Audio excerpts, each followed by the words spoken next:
ગુજરાતમાં કાળઝાળ ગરમી વચ્ચે હેલ્મેટ પહેરવામાંથી રાહત આપવાની માંગ કરવામાં આવી છે। પૂર્વ ધારાસભ્ય ધીરુભાઈ ગજેરાએ મુખ્યમંત્રીને આ અંગે પત્ર લખ્યો છે। શહેરીજનોને હેલ્મેટ પહેરવામાંથી રાહત આપવાની માંગ કરી છે। ગરમીમાં લોકોના આરોગ્ય માટે હેલ્મેટ જોખમરૂપ હોવાની પણ રજૂઆત કરી। ગરમીમાં હેલ્મેટ પહેરી સિગ્નલ પર ઊભા રહેવા સમયે પણ મુશ્કેલીઓ પડી રહી છે તેવો પત્રમાં ઉલ્લેખ કર્યો છે। ગરમીમાં હેલ્મેટને કારણે લોકોને પડતી મુશ્કેલીઓ રજૂ કરી।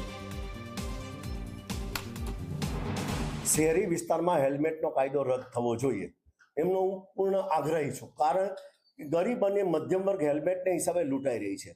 ગરીબ અને મધ્યમ વર્ગની પાસે આજે સરકાર પણ કરોડો રૂપિયા ઉઘરાવી રહી છે। રાજ્યમાં હેલ્મેટની અંદર કંપનીઓએ પણ કરોડો રૂપિયા ઉઘરાવી લીધા।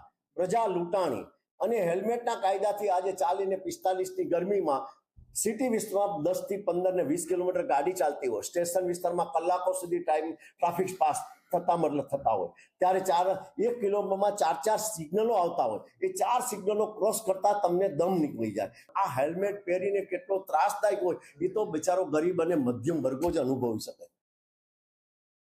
એસી ચેમ્બરમાં બેસનારો માણસને ખ્યાલ જ નથી કે એને કેટલો અનુભવ, કેટલી ગરમીમાં કેમ, કારણ કે એસી ચેમ્બરમાં બેસીને ગાડી પણ એને એસી હોય જેથી એને ખ્યાલ ન હોય, અને એસી ચેમ્બરમાં બેસનારા માણસને ખ્યાલ ન હોય એટલે માટે મેં મારી લાગણી ગરીબ અને મધ્યમ વર્ગની લાગણી મેં સરકારને પહોંચાડી છે કે આ કાયદો બિલ દ્વારા યા તો મતલબ વટહુકમ દ્વારા રદ થવો જોઈએ અને ગરીબ અને મધ્યમ વર્ગની લોકો જે લૂંટાય છે એ બંધ થવું જોઈએ। કારણ કે હેલ્મેટ સાચવો પણ બીજો